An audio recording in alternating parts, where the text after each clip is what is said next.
Hello everyone, welcome back to our channel Bioverse, the universe of biology। तो इस lecture में हम enzyme फिर से देखेंगे, उसका पार्ट 3 है लेक्चर सीरीज़ का। इससे पहले भी 2 वीडियोस हमने अपलोड किए हुए हैं, आप उसमें जाके बाकी चीज़ें जो इससे पहले की हैं वो समझ सकते हैं। जैसे अभी तक हमने कैटालिसिस तक जो है कवर कर लिया है, तो अब देखना है हमें कि एंजाइम एक्टिविटी क्या होती है। ठीक है, तो चलिए स्टार्ट करते हैं। तो एंजाइम एक्टिविटी होती क्या है? It is the measure of the quantity of active enzyme present. मतलब अगर कोई रिएक्शन है वहाँ पे कितनी एंजाइम जो है वो एक्टिव है, उसके जो मेजरमेंट होता है उसको ही एंजाइम एक्टिविटी कहते हैं। या फिर आप इसको बोल सकते हैं what amount of enzyme is required to convert 1 mole of substrate into product. जैसे आपका 1 मोल सबस्ट्रेट है, उसको प्रोडक्ट में चेंज करने के लिए जितना अमाउंट आपको एंजाइम का रिक्वायरमेंट है उतनी वही आपकी एंजाइम एक्टिविटी है। ठीक है, तो अब यहाँ पे देखिए कई सारी तरह की एक्टिविटी हैं। तो पहला आपको ध्यान में रखना है कि एंजाइम एक्टिविटी क्या होती है। The total amount of enzyme that is required to convert 1 mole of substrate into product. यहाँ पे 1 मोल स्टैंडर्ड कंडीशन है, तो ये आप ध्यान में रखेंगे। अब दूसरी तरह की एक्टिविटी देखिए, स्पेसिफिक एक्टिविटी। ये क्या होती है? ये है एक्टिविटी पर क्वांटिटी ऑफ एन एंजाइम, कि मतलब जितनी आपने एंजाइम ली उसका जो टोटल क्वांटिटी था वो तो आपकी एंजाइम एक्टिविटी हो गई। अब उस एंजाइम की क्वांटिटी की हर क्वांटिटी में क्या एक्टिविटी है, मतलब कि जैसे आपने कोई भी ग्राम लिया, कितना भी एंजाइम लिया, मान लीजिए ग्राम में आप मेज़र कर रहे हैं, तो हर ग्राम पे कितनी एक्टिविटी एंजाइम दे रहा है, समझ रहे हैं। जैसे आप माइलेज समझ सकते हैं, जैसे आप गाड़ी चलाते होंगे तो वहाँ पे आपको इतना पेट्रोल लगता है, तो इतने पेट्रोल में आप इतने किलोमीटर आपकी गाड़ी जा सकती है। उसी तरह से है कि आपको इतना एंजाइम देना पड़ेगा, उसमें आपका इतना प्रोडक्ट जो है बन के तैयार हो जाएगा। तो यही है एक्टिविटी, समझ रहे होंगे आप लोग। अब देखना है कि मॉलिक्यूलर एक्टिविटी क्या होती है। तो catalytic effect exerted by an enzyme, molecules of substrate transformed पर मिनट पर मॉलिक्यूल ऑफ एंजाइम। देखिए यहाँ पे आपको बस देखना था एंजाइम एक्टिविटी में कि एंजाइम एक्टिविटी में आपको देखना था कि टोटल क्वांटिटी क्या है। ठीक, स्पेसिफिक एक्टिविटी में आपको देखना था कि जो भी क्वांटिटी आपने प्रोवाइड की है उसकी एक्टिविटी क्या है, मतलब वो एक क्या काम कर रहा है पर यूनिट में। अब थर्ड जो मॉलिक्यूलर एक्टिविटी है उसमें एक और कंपोनेंट ऐड कर दिया गया है जो है आपका टाइम। आपको यहाँ देखना है कि टाइम के रिस्पेक्ट में वो एक्टिविटी क्या है। इसको टर्नओवर नंबर भी कहा जाता है।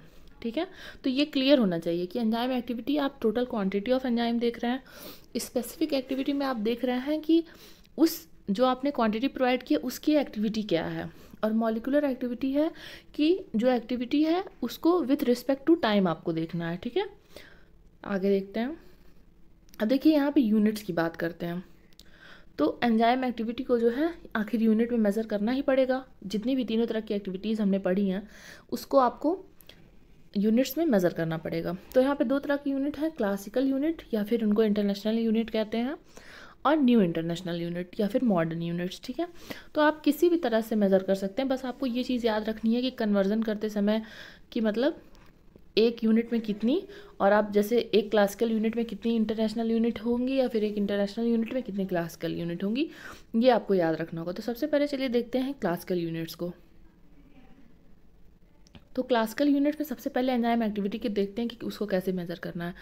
तो क्लासिकल यूनिट में हम देखते हैं कि 1 माइक्रोमोल सबस्ट्रेट में, ठीक है, उसको प्रोडक्ट में बनाने के लिए कितना मतलब लग रहा है, एंजाइम कितना लग रहा है। जैसे कि तो हो गया माइक्रोमोल और मिनट इनवर्स, मतलब कि 1 माइक्रोमोल सबस्ट्रेट को आप पर मिनट के हिसाब से कितना एंजाइम लग रहा है कि वो चेंज हो जा रहा है प्रोडक्ट में। ठीक है, माइक्रोमोल मिनट इनवर्स आपका एंजाइम एक्टिविटी हो गया इन क्लासिकल यूनिट।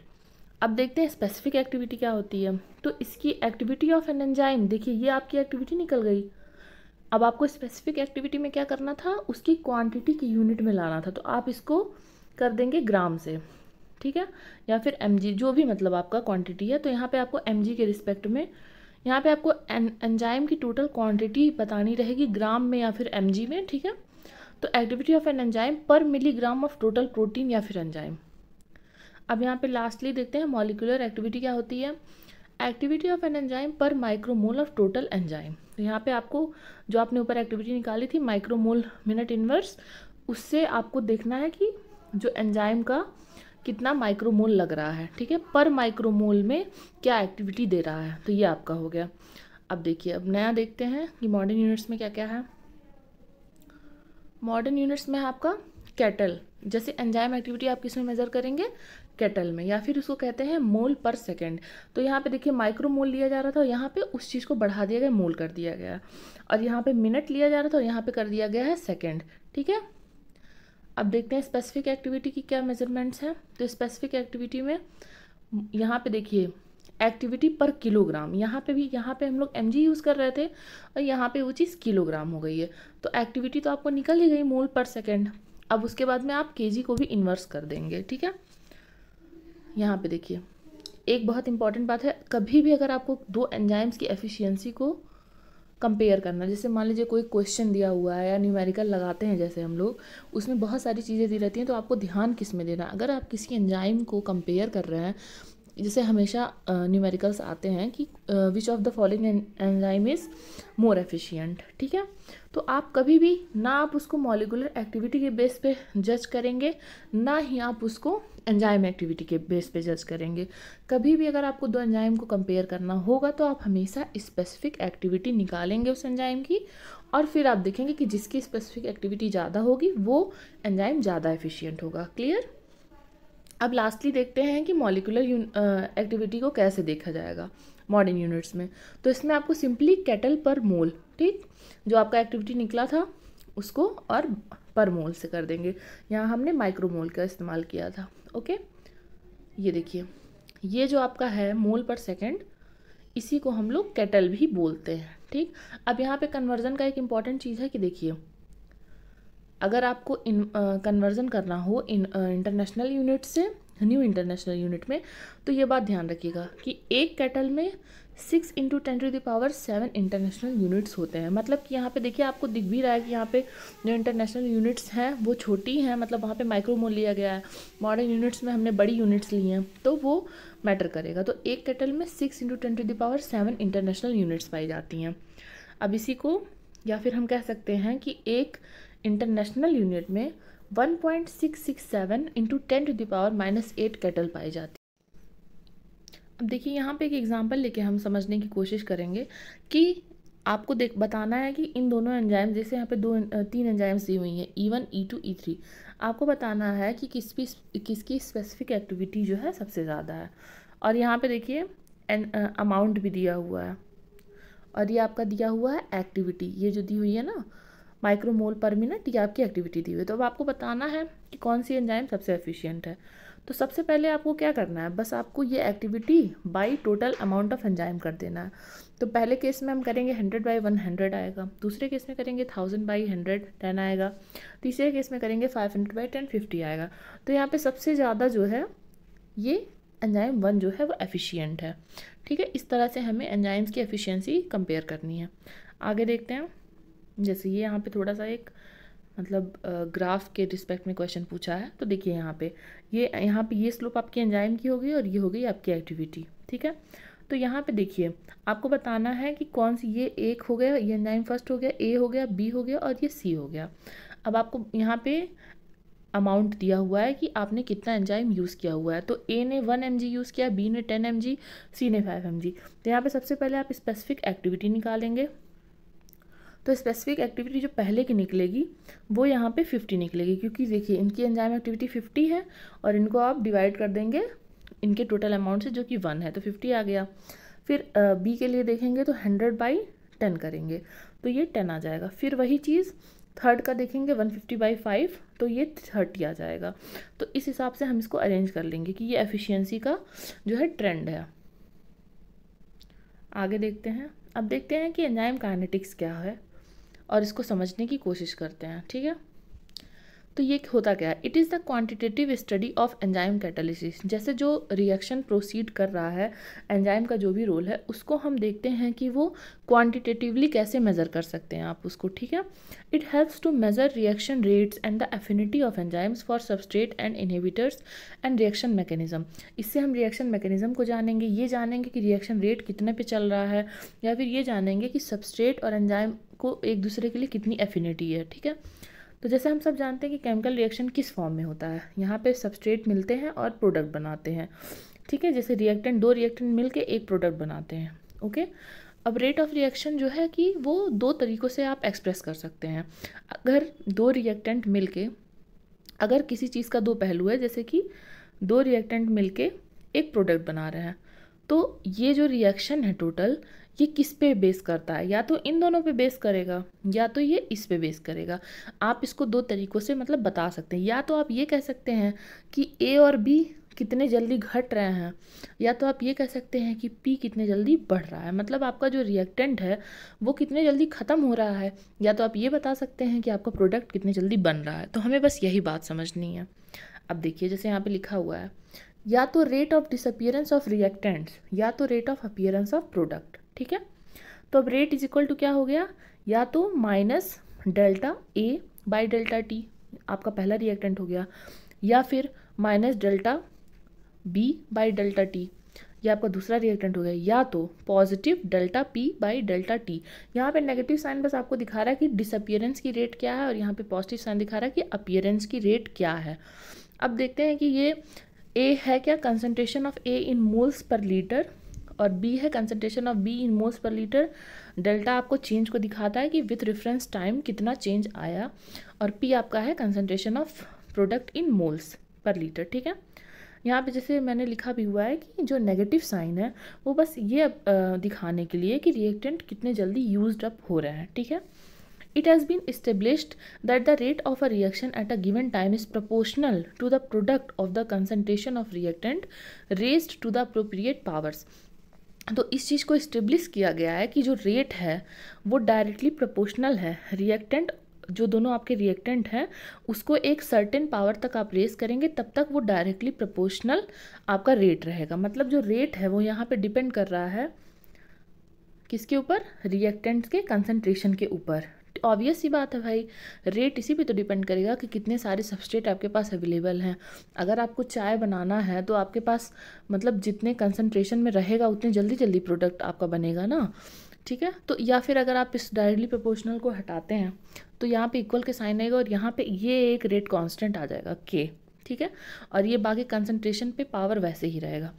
के इज़ द प्रोपोर्शनैलिटी कांस्टेंट, जो कि है आपका रेट कांस्टेंट। ओके, अब देखिए the values of the exponents, जो यहाँ एफ और जी का पावर दिया गया है, are related to the number of molecules involve in the detailed step that constitute the mechanism. ठीक है, वो एकदम मतलब आपको एग्जैक्ट जो मॉलिक्यूल इन्वॉल्व हैं उनके बारे में बताता है। To determine the order of reaction is the sum of all exponent, जैसे यहाँ पे पहला रिएक्टेंट हो गया और ये हो गया दूसरा रिएक्टेंट। ठीक है, तो अगर हमें पूरे रिएक्शन का रेट जानना है तो हमें इन दोनों को जोड़ना पड़ेगा। देखिए केस वन, देखिए जहाँ पे सिर्फ एक रिएक्टेंट है और वो प्रोडक्ट बना रहा है, तो रेट जो होगा किसके बराबर होगा, आपका रेट कांस्टेंट हो गया और ए का पावर 1, क्योंकि यहाँ पे इसी के ऊपर डिपेंड करेगा। तो ये फर्स्ट ऑर्डर रिएक्शन हो गया ओवरऑल भी और ऐसे भी। ठीक है, ए के रिस्पेक्ट में। अब देखिए इन केस आपके दो रिएक्टेंट्स हैं।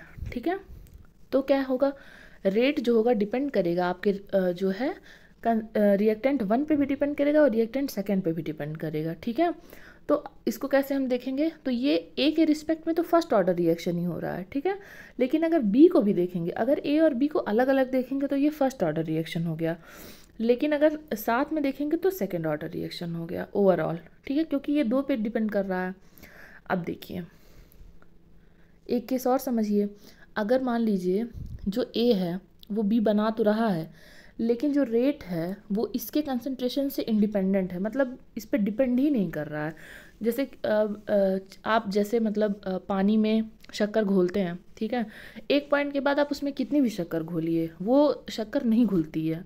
ठीक है, क्योंकि वो सैचुरेशन पॉइंट पहुंच जाता है। तो उस केस में आपका जो रिएक्शन रेट है वहाँ पे आपका सबस्ट्रेट तो आप खूब दे रहे हैं लेकिन रिएक्शन रेट पे कोई असर नहीं पड़ रहा है। उसी तरह से देखिए यहाँ सबस्ट्रेट के कंसंट्रेशन का कोई असर नहीं है रेट पे, तो ये आपका जीरो ऑर्डर रिएक्शन हो जाएगा। ठीक है, it's rate does not depend on the concentration of reactant but depend on other factors such as presence of catalyst. ठीक है, चलिए अब देखते हैं फाइनली हम कि model of enzyme catalysed reactions क्या होते हैं। तो सबसे पहले आपने ये नाम ज़रूर सुना होगा, मिगेलिस मेंटन मॉडल। तो चलिए समझते हैं कि ये है क्या। This useful model of enzyme kinetics was devised in 1913 by Leonor Michaelis and Maud Menten. when they studied the reaction in which the enzyme invertase hydrolase sucrose into glucose and fructose। ठीक है, उन्होंने पढ़ा, उन्होंने research की, तो उन्हें पता चला कि जो एंजाइम थी इन्वर्टेज आपकी, वो क्या करती थी, वो सुक्रोज को हाइड्रोलाइज कर देती थी ग्लूकोज में और फ्रक्टोज में। ठीक, they describe the relationship between reaction velocity and substrate concentration. तो सबसे पहले मिकेलिस मेंटन का जो मॉडल था उसमें सबसे इम्पॉर्टेंट बात क्या थी, उन्होंने ये बताया कि जो वेलोसिटी है, रिएक्शन की वेलोसिटी है, उसमें और सबस्ट्रेट कंसंट्रेशन में कोई रिलेशनशिप है, मतलब ये दोनों एक दूसरे को अफेक्ट करते हैं। ठीक है, तो चलिए देखिए, मिकेलिस और Menten proposed the following scheme of reaction. उन्होंने ये प्रॉपर जो ये रिएक्शन है इसको दिया। यहाँ पे एंजाइम प्लस सबस्ट्रेट मिलके बनाते हैं ईएस कॉम्प्लेक्स, फिर ईएस कॉम्प्लेक्स से एक और रेट कांस्टेंट लगता है और वो फिर बनाते हैं, टूट जाते हैं एंजाइम में और प्रोडक्ट में। ठीक है, तो यहाँ पे K1 हो गया पहले इस रिएक्शन का, मतलब E प्लस एस से जब ES कॉम्प्लेक्स बन रहा है तो उसका K1 हो गया। फिर ES कॉम्प्लेक्स से जब एंजाइम और प्रोडक्ट टूट रहे हैं तो उसका रेट कांस्टेंट K2 हो गया। और जब एंजाइम कॉम्प्लेक्स जो आपका बना है, एंजाइम सबस्ट्रेट कॉम्प्लेक्स, वो जब टूट के एंजाइम और सबस्ट्रेट बन रहा है तो वो K-1 हो गया। ठीक है, यहाँ पे ठीक है। अब देखिए यहाँ पे कुछ बातें हैं जिनको ध्यान में रखना पड़ेगा आपको। ES से जब E प्लस P बन रहा है, ये रेट लिमिटिंग रेगुलेटरी स्टेप होगा, क्योंकि ये यूनिडायरेक्शनल रिएक्शन है। तो हम जानते हैं कि अगर कोई चीज़ यूनिडायरेक्शनल है तो वही डिसाइड करेगी कि आपका फाइनल प्रोडक्ट क्या बनता है, या रेट लिमिटिंग स्टेप उसको कहते हैं। ठीक है, अब rate of formation of product क्या है, वेलोसिटी आपके ES कॉम्प्लेक्स के कंसंट्रेशन पे डिपेंड करेगी। जैसे यहाँ देखिए, ये देखिए यहाँ पे आपका आप इसको बस ध्यान में लाइए, इस प्रॉपर मतलब रिएक्शन के लिए ES जो आपका सबस्ट्रेट है और ये आपका प्रोडक्ट है, तो ये इसका रेट किस पे डिपेंड करेगा, सबस्ट्रेट पे। अभी हमने पहले ये बात मेंशन की। Michaelis Menten followed the equilibrium approach. इन्होंने क्या किया था, इन्होंने इक्विलिब्रियम अप्रोच को मतलब फॉलो किया था। जैसे कि इन्होंने इसको कंसीडर नहीं किया था, इन्होंने इस पार्ट को नहीं कंसीडर किया, इन्होंने बस इस पार्ट को कंसीडर किया था कि मतलब ये इक्विलिब्रियम स्टेट में है, बाई डायरेक्शनल रिएक्शन है, और इसी को इन्होंने कंसीडर किया था। तो देखिए इनका क्या रिजल्ट निकला। ये इन्होंने देखा था कि forward is equal to backward, मतलब कि K1 is equal to K1-1, मतलब जितने रेट से आपका ES कॉम्प्लेक्स का फॉर्मेशन हो रहा है, उतने ही रेट से आपका ES कॉम्प्लेक्स टूट के फिर से एंजाइम और सबस्ट्रेट में कन्वर्ट हो रहा है। According to Michaelis Menten, when the rate या फिर velocity of an enzyme catalyzed reaction is measured at varying substrate concentration, the rate depends on the substrate concentration। तो ये जो प्रॉपर स्टेटमेंट है, यही इनकी प्रॉपर मतलब पूरे मॉडल का सार है। इन्होंने ये स्टेट किया कि जो वेलोसिटी होती है वो किस पे डिपेंड करती है, सबस्ट्रेट के कंसंट्रेशन पे। ठीक है, यहाँ पे ये बात ध्यान रखने की, एंजाइम का जो कंसंट्रेशन है वो कांस्टेंट रहेगा तब। अभी हम आगे इसके केसेस देखते हैं कि किस किस चीज़ पे इन्होंने बेस किया था। और यहाँ पे देखिए इंपॉर्टेंट बात है कि मिकेलिस मेंटन ने K2 को कंसीडर ही नहीं किया था, उन्होंने सिर्फ जो इक्विलिब्रियम वाला पार्ट था रिएक्शन का उसको कंसीडर किया गया था। आगे देखते हैं। अब देखिए 3 ट्रेंड्स हैं यहाँ पे। पहला ट्रेंड क्या है, at relatively low concentration of substrate initial velocity increases almost linearly with an increase in substrate concentration. मतलब जब शुरू में जैसे आप रिएक्शन स्टार्ट कर रहे हैं, वहाँ पे आपकी सबस्ट्रेट कंसंट्रेशन एकदम लो है, तो शुरू में जो है आपका मतलब लीनियर, जैसे जैसे आप सबस्ट्रेट कंसंट्रेशन बढ़ाएंगे वैसे वैसे आपकी वेलोसिटी भी बढ़ेगी, मतलब ऐसे। ठीक, यहाँ तक आपकी ये तब की बात है जब आपका सबस्ट्रेट का कंसंट्रेशन जो मतलब स्टार्टिंग पॉइंट है, बिल्कुल सबस्ट्रेट नहीं, सारे एंजाइम के एक्टिव साइट आपके खाली हैं, तब की बात हो रही है। फिर देखते हैं आगे। Then the reaction reaches a maximum velocity. ठीक है, जैसे यहाँ पे आपका यहाँ तक पहुँचा और ये जो यहाँ पे वेलोसिटी पहुँची, ये पॉइंट हो गया, यहाँ पे आपका V मैक्स है, मतलब पूरे रिएक्शन में इससे ऊपर आपकी वेलोसिटी अब नहीं जाने वाली है। इसका ये मतलब नहीं है कि आपका रिएक्शन रुक गया, बस स्पीड की बात हो रही है कि मतलब जैसे आपका बेस्ट क्या है, बेस्ट स्पीड क्या है आपकी, then the velocity doesn't increase further with increasing substrate concentration, probably because all the active site of enzyme are occupied, and this is called the saturation effect.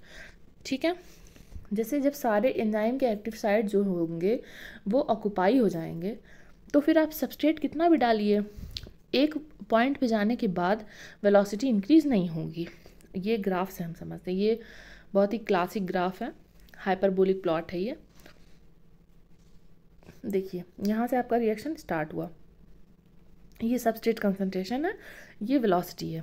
तो शुरुआत में देखिए जैसे जैसे सबस्ट्रेट कंसंट्रेशन बढ़ रही है वैसे वैसे वेलोसिटी एकदम लीनियरली बढ़ रही है। ठीक, अब यहाँ पे पहुँचने के बाद ये इसका हाईएस्ट वेलोसिटी पहुँच गई, उसके बाद ये उससे ऊपर नहीं जाएगी, उससे लो ही रहेगी। ठीक, अब ये मिड्स एट इन्फिनिटी है। और ये देखिए यहाँ पे दो बातें ध्यान देने वाली हैं, Km और Vmax, ये आपका मैक्सिमम वेलोसिटी Vmax हो गया, लेकिन Km वो पॉइंट होता है सबस्ट्रेट कंसंट्रेशन का जब आपके सारे एंजाइम की active site, half active site occupy हो चुके हों, मतलब हाफ कंसंट्रेशन, हाफ सेचुरेशन का पॉइंट है, जहाँ पे आपकी जो वेलोसिटी होती है वो Vmax/2 होती है। यहाँ पे एक इम्पॉर्टेंट नोट है, concentration of substrate at which reaction velocity reaches half as maximum velocity is called Michaelis-Menten constant, Km कहते हैं उसको। It is a ratio of constants Km is equal to K-1 plus K2 by K1 मोल पर litre के द्वारा Km को unit measure की जाती है। ठीक है, उन्होंने एक मैथमेटिकल रिलेशनशिप को भी आगे रखा, जो है ये है आपका मिकेलिस-मेंटन ने, V is equal to Vmax S by Km plus S, ये जो S आपका सबस्ट्रेट कंसंट्रेशन है। ठीक, अब यहाँ पे तीन केसेस हैं इस रिएक्शन के, ये जो उन्होंने इक्वेशन दिया था इसमें भी तीन केसेस हैं, तीन चीज़ें हो सकती हैं। सबसे पहला क्या होगा, जब S आपका S का कंसंट्रेशन Km से बहुत थोड़ा है, मतलब कि स्टार्टिंग ऑफ द रिएक्शन, तब क्या होगा, जब हम अगर S बहुत छोटा है Km से तो हम S को नेग्लिजिबल ले सकते हैं, लेकिन आप नेग्लिजिबल सिर्फ एडिशन वाले में लेंगे, क्योंकि जब आप मल्टीप्लाई करते हो तो वो छोटी चीज़ भी बड़ी हो जाती है, लेकिन आप एडिशन में उसको नेग्लिजिबल कर सकते हो। ठीक है, तो यहाँ पे जब आप इस तरह से करेंगे तो V किसके डायरेक्टली प्रोपोर्शनल हो गया, S के डायरेक्टली प्रोपोर्शनल हो गया, क्योंकि Vmax और Km तो वही रहेगा ना, सबस्ट्रेट के ही रिस्पेक्ट में आपका वेलोसिटी बढ़ रहा है। सेकेंड केस क्या है, जब S जो है वो बहुत बड़ा है Km से, ठीक है, तो S बहुत बड़ा है Km से, तब हम क्या करेंगे, हम Km को इग्नोर कर सकते हैं, Km को नेग्लिजिबल मान सकते हैं। तो फिर ये हो जाएगा कि V जो होगा तब मतलब कि Vmax पे पहुंच चुका है।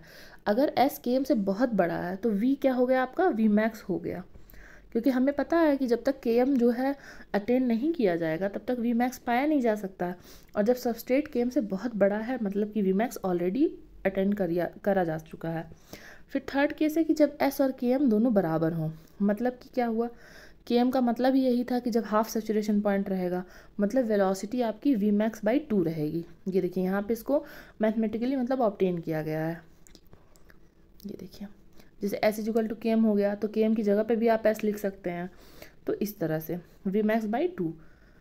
तो आज के लेक्चर के लिए इतना ही, अब आगे और भी चीज़ें डिस्कस करनी है हमें, बहुत सारी चीज़ें हैं। हाँ, यहाँ पे ये इंपॉर्टेंट चीज़ें हैं कुछ मिकेलिस-मेंटन के बारे में ही, इसको भी डिस्कस कर लेते हैं, फिर आगे नेक्स्ट लेक्चर में और बाकी चीज़ें, फर्दर स्टडी स्टेट एजम्पशन है और बाकी चीज़ों के बारे में बताना है, टर्म्स को समझाना है, और फिर उसके बाद में इनहिबिशन करके हमारा एंजाइम जो है वो फाइनली ख़त्म हो जाएगा। तो ये कुछ इम्पॉर्टेंट चीज़ें हैं, नोट हैं, इसको भी समझ लेते हैं। एट लो कंसंट्रेशन मतलब at low substrate concentration the velocity is directly proportional to substrate concentration, hence the reaction is first order reaction. जब लो कंसंट्रेशन है तब फर्स्ट ऑर्डर रिएक्शन चल रहा है, क्योंकि जो वेलोसिटी है, रेट ऑफ रिएक्शन है, वो डायरेक्टली डिपेंड कर रहा है आपके सबस्ट्रेट पे। फिर but after Vmax, that is at high concentration of substrate, the velocity becomes independent of substrate concentration, and since rate is no longer dependent on substrate concentration, the reaction is zero order reaction। जैसे मैंने पहले ही बताया था कि जब saturation point attain कर लिया जाता है उसके बाद में आप कितनी भी सबस्ट्रेट कंसंट्रेशन दीजिए आपके वेलोसिटी पे कोई इफेक्ट नहीं पड़ेगा। इसलिए अगर जैसे क्वेश्चन आता है कि मतलब मिकेलिस-मेंटन मॉडल में आपका कौन सा ऑर्डर का रिएक्शन है, तो स्टार्टिंग में आपका फर्स्ट ऑर्डर रिएक्शन है, लेकिन after Km it is zero order reaction, after Vmax sorry, the MM model is based on the following assumption. अब मिकेलिस मेंटन मॉडल के कुछ एजम्पशन हैं। पहला एजम्पशन है कि concentration of substrate is much greater than concentration of enzyme. ये बात ध्यान में रखिएगा कि जो सबस्ट्रेट का कंसंट्रेशन है वो एंजाइम के कंसंट्रेशन से बहुत ज़्यादा है।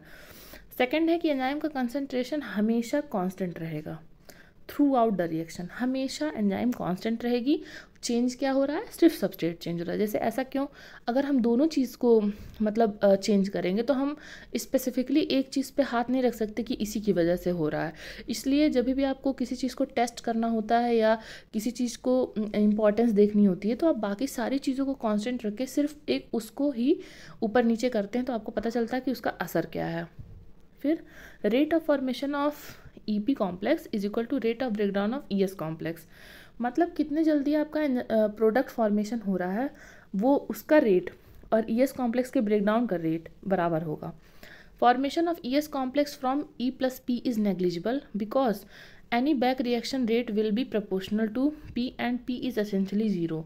इसको यहाँ पे देखिए हमने इसीलिए यूनिडायरेक्शनल है क्योंकि जो ES कॉम्प्लेक्स का फॉर्मेशन हमें देखना होगा कि E plus P से हो जा रहा है, बैकवर्ड रिएक्शन हो जा रहा है, तो ये चीज़ नेग्लिजिबल रहेगी क्योंकि प्रोडक्ट तो भैया आपका बना ही नहीं है तो वापस कैसे आएगा। ठीक है, तो ये आपका हो गया मिकेलिस मेंटन मॉडल तक कंप्लीट। और बाकी हम फिर आगे के लेक्चर्स में देखेंगे। आई थिंक एक और लेक्चर लगेगा, उसमें एंजाइम जो है आपका कंप्लीट हो जाएगा। बस एक और लेक्चर में पूरा ये इनहिबिशन तक हमारा कंप्लीट हो जाएगा। Okay students, thank you and don't forget to subscribe to our channel for notes.